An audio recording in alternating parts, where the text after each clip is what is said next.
Dragon Ball, horror, kaiju, and more. Steven's Toy Reviews. Hey, hello there, collectors. It's going to be Steven here, and welcome to another Mondo vinyl kaiju review, where today we're going to be taking a look at the Mondo SpaceGodzilla Super SpaceGodzilla variant. So, in case you couldn't figure it out, this is going to be their SpaceGodzilla, but in Super Godzilla paint scheme. So this is going to be a nod to Super Godzilla.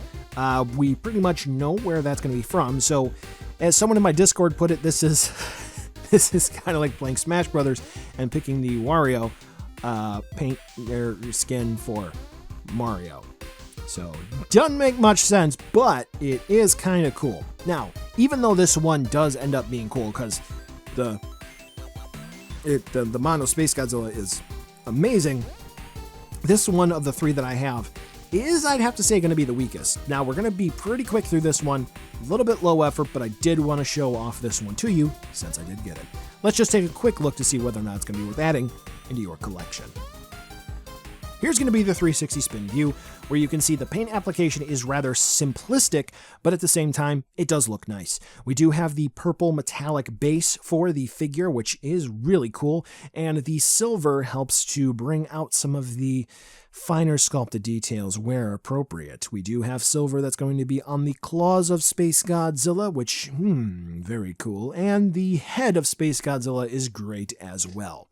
What is very, very interesting here is that we do have green, which is utilized for not only the crystals on SpaceGodzilla for the shoulders, but is going to be used for the torso as well as the dorsal crystals, plates, and it is actually going to be used on the underside of the tail as well. There's a whole bunch of little minor paint applications, the minutia of the figure, which is really cool, which you can see with your eyes right here.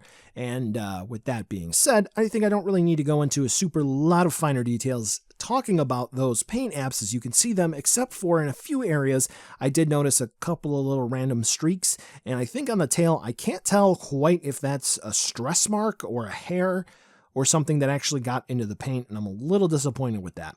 There are also a couple of areas that look like maybe a little bit of bubbling or maybe too thick of paint application. But nevertheless, I do think that the figure looks good. It's just not quite up there with the original movie variant or with the trendy. Good, but not quite there. Articulation is going to be the same as the original, so roll that B-roll. We do have swivels, shoulders, hips, some points in the tail. Exactly the same. Size comparison, once again, roll that B-roll. Same sculpt, different paint. Now you probably feel like, oh, Steven cheated us out. Well, yeah, again, this is going to be quick, but here's going to be a 360 spin view with all three of the SpaceGodzillas that I have. Ooh. Yeah, that's pretty nice, isn't it? Yeah. So if you're thinking about maybe getting one of the three, because I know some people really like the trendy variant, and this is kind of sort of not really the same. It's kind of an out there sort of paint scheme. The original paint scheme's kind of cool there, and that's kind of like the original, and you deviate off of that. So you get an idea of where maybe you would like to go if you're thinking about picking one of these up. I don't have the cherry blossom one. I'm not going to be picking that one up anyway. So, buy now, skip, or wait for a deal. So, this was a Godzilla Day drop that sort of happened without any warning, aside from just a teaser from the official Godzilla Twitter account, as well as the Godzilla store. They said that one was going to happen, but what exactly was going to happen in the price, though we could have assumed, was not officially confirmed.